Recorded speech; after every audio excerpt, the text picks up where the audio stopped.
coming. Why we choose Bataraza? That's a question, isn't it? Well, I think Bataraza is the nearest um, place from Kudat, I mean from Sabah. I understand it's about 170 plus kilometers from Makudat to Bataraza. That's number one. We did sending our proposals to the Porito municipal, but there is something what you call I will let you know.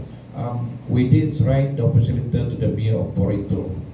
We approached the municipality of Porito for our proposal, but unfortunately, once their departments, their LGUs does their due diligence, I did not realize, I did not notice this company, my friend's company, came from France. They only buying and selling the cosmetics product.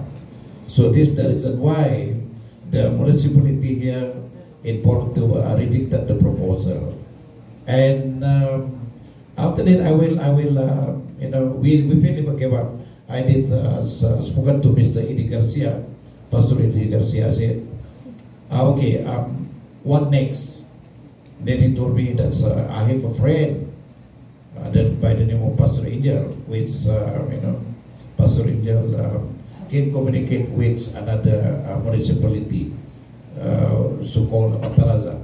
So we did right, and we understand that we realize that's the first company we are using only selling cosmetics product, buying and selling cosmetic product. So that's the only reason the proposal, the official letter has been rejected by the Porito. And a month later, I received a phone call from Eddie Garcia and also Pastor Angel. That's the mayor of Bataraza is here today. And they are willing to meet us. They are inviting us. And then I come with a few of my officers. I think only 3 of us, if I'm not mistaken. Myself, Mr. Samli, and Mr. Raymond. And then we just meet our friendly mayor here. Then we just briefed him regards to the proposal. Then they are very interested with this new development. This is the reason why we chose Bataraza. Yeah. Any question? So basically, Bataraza volunteered for this project because of their willingness to make this project possible here in Palawan. Or we have a very long meeting talks with the LGU in order for them to consider this project. Okay, we did explain before. I think small is around last 15 years back, which that time I have a friend from Singapore and France. We have plans to build racetracks for the Formula 1 in Philippines. We are never mentioned which part of Philippines.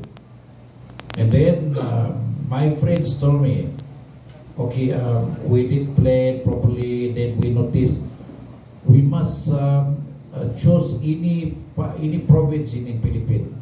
Then finally, my partners, my advisors, and they are informing me, you need to develop the area first before we can build the Formula 1.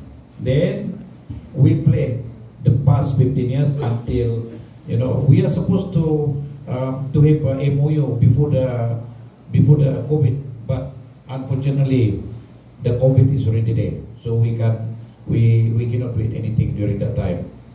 And last time I'm only thinking about one item. It's on the Formula 1 racetrack, because I like racing. I like Formula 1. And some of my friends, they advised me to go and see the place, to go and see the area, to understand the environments in Palawan especially, also in Bataraza. So hopefully Bataraza can have the first racetrack for the Formula One in your country, I mean in the Philippines, will be built very soon in Bataraza. Yeah, next. Okay, sir. I just want to know about the timeline of this project. So, how many years might it take to build this project or this big project in Bataraza, Palawan? How many years are we expecting? The timeline. We estimated the time frame for this project will be 5 years to 7 years from the groundbreaking. And I will inform you the groundbreaking will be held by on the 18th next month, 18 July next month in Bataraza. Yeah. Good morning po. Una siguro kay Mayor Iba. Mayor, ang Bataraza po ay mayroong ikorin kami ng promotion sa Congress ngayon, Papagbert, Bataraza Intercity. Mayroon po bang link between this agreement at new proposal niya? At saka ano na po yung status pa naman if you have any updates? Yes, the Bataraza is already filed in the Congress for cityhood. So we are first reading already. So siya by next year after the election. We wait for that because in the Congress there are 7 municipality 5 to become a component city. So we are number 5 out of 7. So we just wait the result. But all the requirements we submitted already.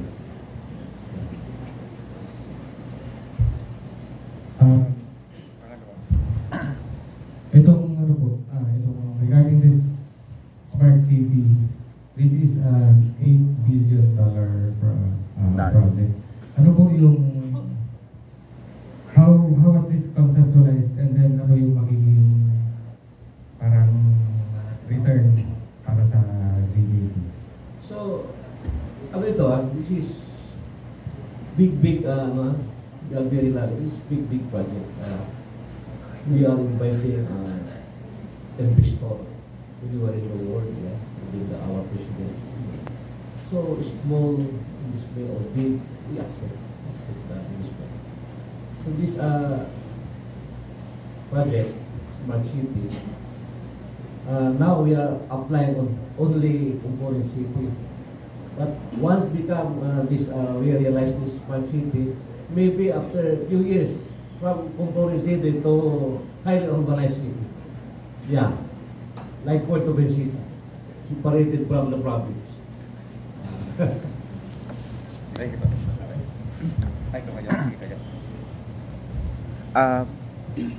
Hello, ayan.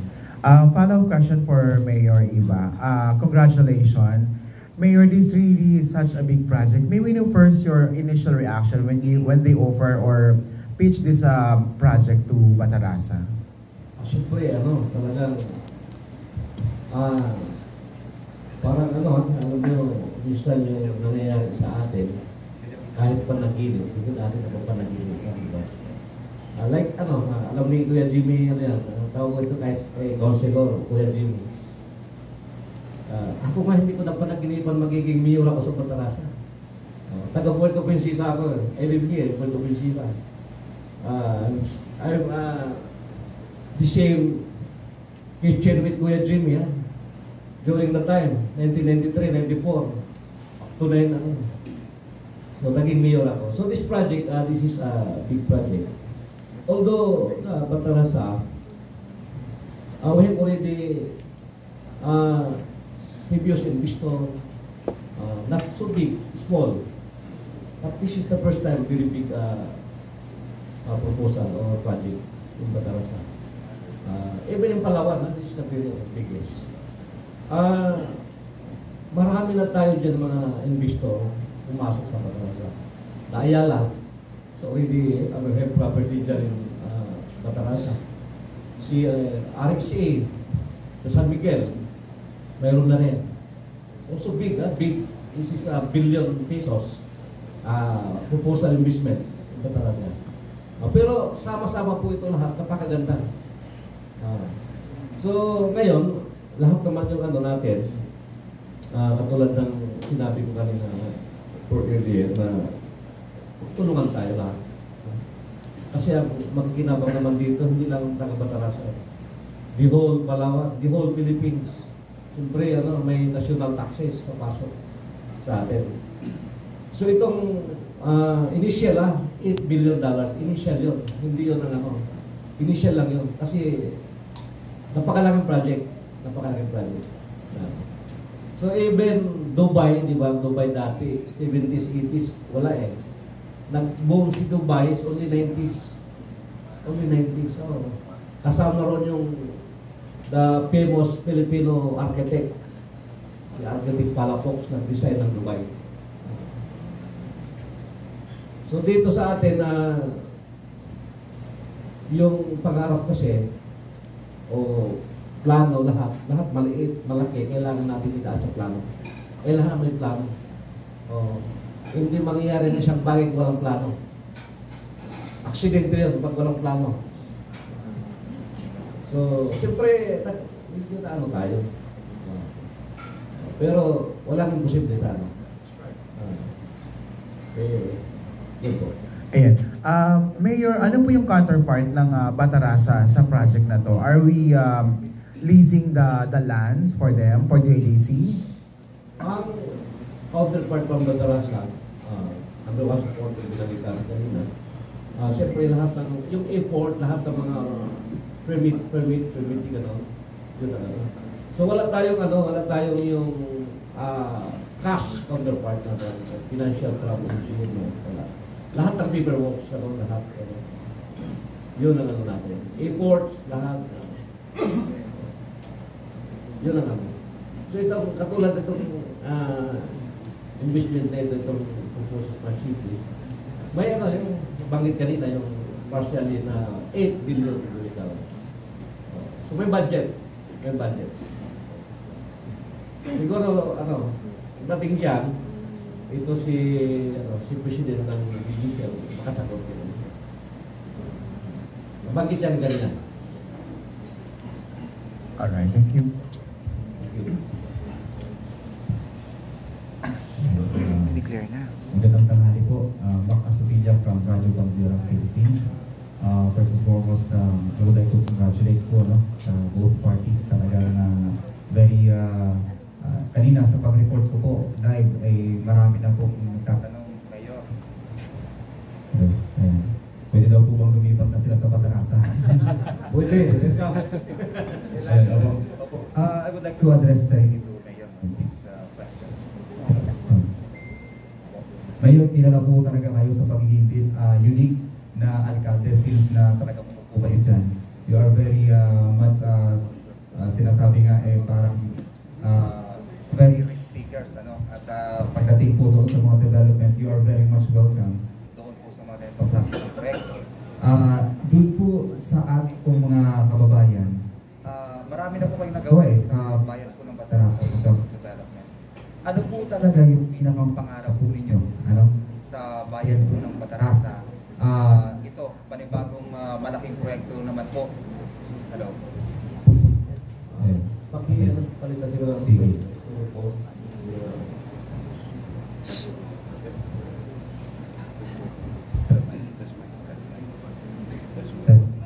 Sige po. Tuloy ko na lang ngayon. Sige po. Ano po yung pinakang pangarap nyo, pagdating po doon sa inyong mga kababayan, dyan po sa bayan po ng Batarasa? Yung talagang tinitingnan po talaga ninyo, ano po yung gusto nyo gawin doon po sa ating po mga kababayan, at maging yung doon po sa mga kalapit po natin ng mga munisipyo ngayon. Okay, thank you very much. Okay. So, napaka-simple lang. Lahat naman tayo. So, kami sa Batarasa, lahat ng bayan dito sa Pilipinas, sa Palawan. So, ang Batarasa, ang problema yung unemployment natin. Employment. So, Ang pangarap natin, lahat ng kababayan natin ay ma-employed lahat. Trabaho. Kasi sa totoo lang, yan ang ano natin sa buong Pilipinas. Kaya nag-invest tayo nag-invite tayo ng mga investor. Siyempre, gumanda ang buhay. Maliban. Gumanda ang buhay ng mga kababayan natin.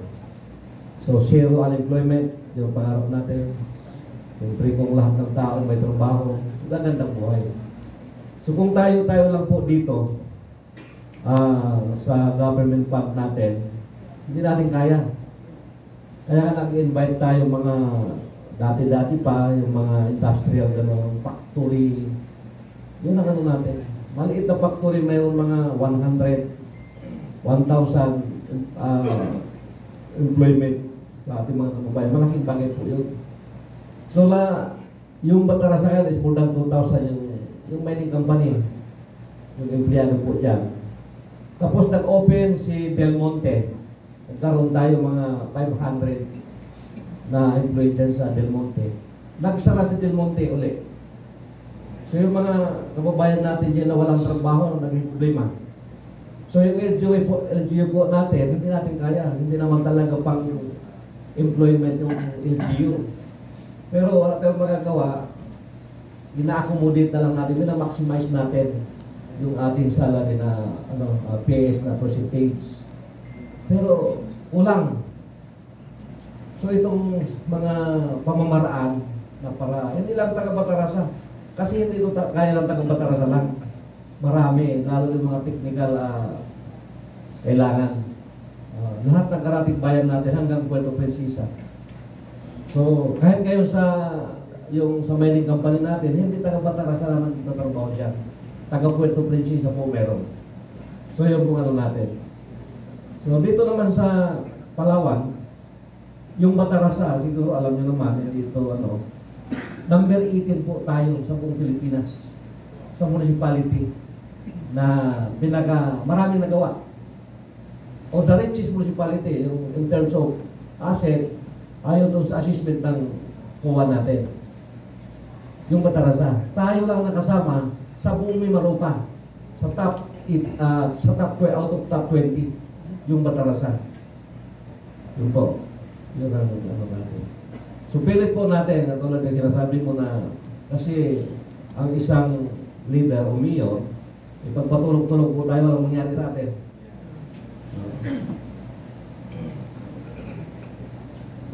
Thank you.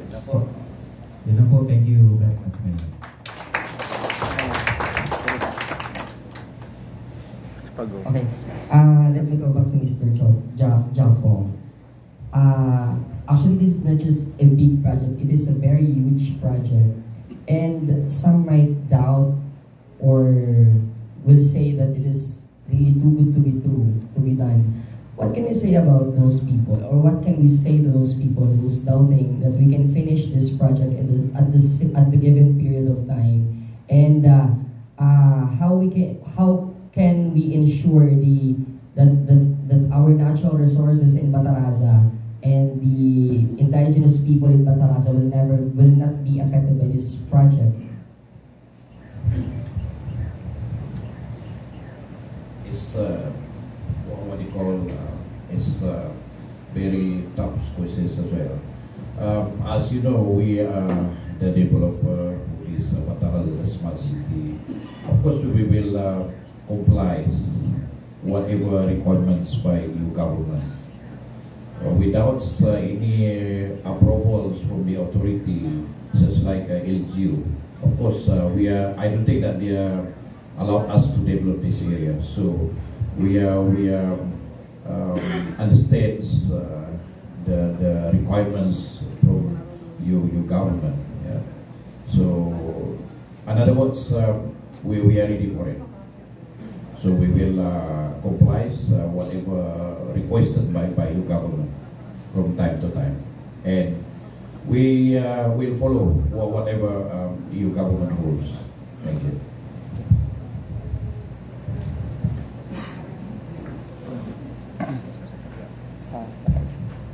Okay, can I say something? This this project will generate more or less around 15 to 20,000 job opportunity will be created by the development themselves. So I would like to thank you for our Honorable Mayor Eva and LGU's cooperation until we have finalized the MOE by today. So this project is for your country, especially for Palawan, and also for the locals people in Bataraza. So we open the window. You can take any parts of the opportunities, because as we discussed in agreed both parties, 70% job will be given to the locals Filipino, and only 30% for the professionals job will be given to the foreign. And the same thing for the buildings supplies, whatever supplies related to this development also will be given 70% to the local people. So please take note that Bataraza will develop sometime in a year's time to go, because we to have a groundbreaking sometime by next month on the 18th, and hopefully that's all the architects, all the consultants, they can do it as soon as possible for the actual design, the conceptuals of the buildings and the developments strategies to be done as soon as possible. If they can do it in a 6 month time, we can start the project after 6 months. Or maybe if they can finish within 4 months, we can start within 4 months, because we are ready. We are ready for quite some time. So now is the time for us to working together, especially from the LGU in the GDC and the relevant department. Thank you very much.